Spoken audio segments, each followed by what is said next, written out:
पाठ का नाम है बड़े भाई साहब, जिसका लेखक का नाम है प्रेमचंद्र। इसमें 2 मेन कैरेक्टर है, एक है बड़े भाई साहब और एक है लेखक है। अब इसमें आपको समझना है बड़े भाई साहब का उम्र है 14 साल और लेखक का उम्र है 9 साल, यानी कि उम्र का फासला कितना हो जाता है 5 साल उम्र का फासला है। ये दोनों पढ़ाई करने के लिए, दोनों भाई पढ़ाई करने के लिए हॉस्टल जाते हैं, यानी कि छात्रावास जाते हैं। आप यहाँ पर चित्र में देख सकते हैं।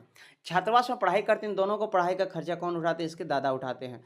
और ये जो लेखक थे, लेखक को पढ़ाई-लिखाई मन ही नहीं लगता है। ये हमेशा खेल के मैदान में जाते हैं और पढ़ाई-लिखाई भूल जाते हैं, पढ़ाई-लिखाई के बारे में ही भूल जाते हैं। और जब खेल-कूद करके आते हैं तो बड़े भाई साहब इसको डाँटते हैं और एक ही सवाल पूछते हैं कि कहाँ थे? जैसे पूछते कहाँ थे, इसका रोना-धोना शुरू हो जाता है।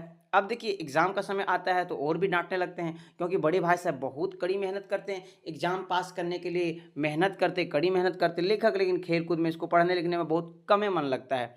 अब देखिए एग्ज़ाम होते हैं, एग्ज़ाम में इनफैक्ट क्या होते हैं कि जो लेखक थे ना, इसका अव्वल नंबर आते हैं और बड़े भाई साहब फेल हो जाते हैं। एक बार ऐसा होते हैं, फिर दोबारा ऐसा होते हैं ना, तो कहीं न कहीं लेखक को लगता है कि बिना पढ़ाई-लिखाई किए हम बिल्कुल पास हो जाएँगे, ठीक है? तभी इसके जो बड़े भाई साहब बोलते हैं कि घमंड नहीं करना चाहिए। अगर आपको इस बार अच्छा नंबर आ जाए तो बिल्कुल घमंड नहीं करना चाहिए। जैसे एक है शाहीरूम, यानी कि रोम का एक राजा था, उसका भी बिल्कुल ये घमंड किए थे तो बिल्कुल वो नहीं टिक पाए, रावण नहीं टिक पाए। तो आप किस खेत की मूली है? बड़े भाई साहब बताते हैं लेखक को, और बताते हैं कि हम लोग कितनों पढ़ लिख लेंगे, लेकिन हमारे जो पेरेंट्स होते हैं ना, उससे कम ही हम लोग को अनुभव होते हैं, क्योंकि जीवन में है ना अनुभव बड़ा रोल प्ले करता है।